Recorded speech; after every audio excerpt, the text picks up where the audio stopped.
Jansangram news, बातमीची सत्यता हीच आमची ओळख। भाग क्रमांक 2, सेलू पोलीस ठाण्यात नेमकं सुरू तरी काय?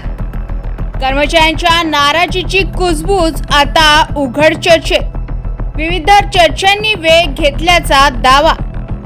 काम कमी ताण जास्त अशी कर्मचाऱ्यांमध्ये चर्चा। अंतर्गत वातावरणामुळे कार्यक्षमतेवर परिणाम। वरिष्ठ अधिकाऱ्यांनी हस्तक्षेप करावा अशी मागणी। सेलू पोलीस स्टेशनमधील अंतर्गत वातावरणाबाबत सुरू असलेल्या चर्चांनी आता पोलीस वर्तुळात चांगला जोर धरल्याचं बोललं जात आहे। सूत्रांच्या दाव्यानुसार काही कर्मचाऱ्यांमध्ये अस्वस्थता वाढत असून विनंती बदलीसाठी हालचाली सुरू असल्याची चर्चा आहे। सूत्रांचा दावा आहे की अनेक कर्मचाऱ्यांना नियमित पोलीस कामकाजापेक्षा वारंवार विनाकामाच्या प्रश्नांना सामोरे जावे लागत असल्याची भावना आहे। त्यामुळे काही कर्मचाऱ्यांमध्ये मानसिक तणाव वाढल्याची चर्चा आहे। सूत्रांकडून प्राप्त माहितीनुसार सेलू पोलीस स्टेशनचे काही कर्मचारी चक्क स्वैच्छिक सेवानिवृत्ती घेण्याच्या मार्गात असल्याचं देखील बोललं जात आहे।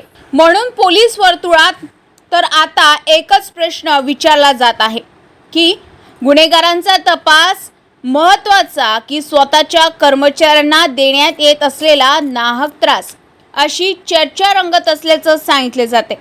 जर कर्मचारीच मानसिक तणावाखाली काम करत असतील तर त्यांचा परिणाम कायदा सुव्यवस्था राखण्याच्या कार्यक्षमतेवर होणार नाही का, असा गहन प्रश्न निर्माण होत आहे। संबंधित परिस्थितीची वस्तुस्थिती काय आहे, कर्मचाऱ्यांच्या नाराजी मागे नेमकी कारणे कोणती आहेत आणि या चर्चा मागचे नेमके कारण काय, या संपूर्ण प्रकारावर वर्ध्याचे पोलीस अधीक्षक सौरभ कुमार अग्रवाल साहेब यांची भूमिका आता लक्षणीय ठरणार आहे। जनसंग्राम न्यूज वर्धा।